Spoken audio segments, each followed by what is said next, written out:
দুর্গাপুজো শেষ হওয়ার এতদিন পর এই ভিডিওগুলো দিলে সবাই তো জিজ্ঞাসা করবেই, কিন্তু কি করব, তোমাদের সাথে মেমোরিজগুলো তো শেয়ার করতে হবে, তাই না?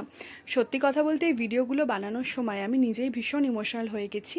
কারণ এই দেখো কি সুন্দর মা তখনও প্যান্ডেলে যাচ্ছিল, রাস্তাঘাটে এত আলো এত সুন্দর, আর এখন সব কিছুই চেঞ্জ হয়ে গেছে। যাই হোক, সেদিনকে ছিল পঞ্চমী আর আমরা রাত্রেবেলা বেরিয়ে প্রথমেই চলে গেছিলাম টালা প্রত্যয়ে, যেটা এবার 100 বছর পূর্ণ করেছে।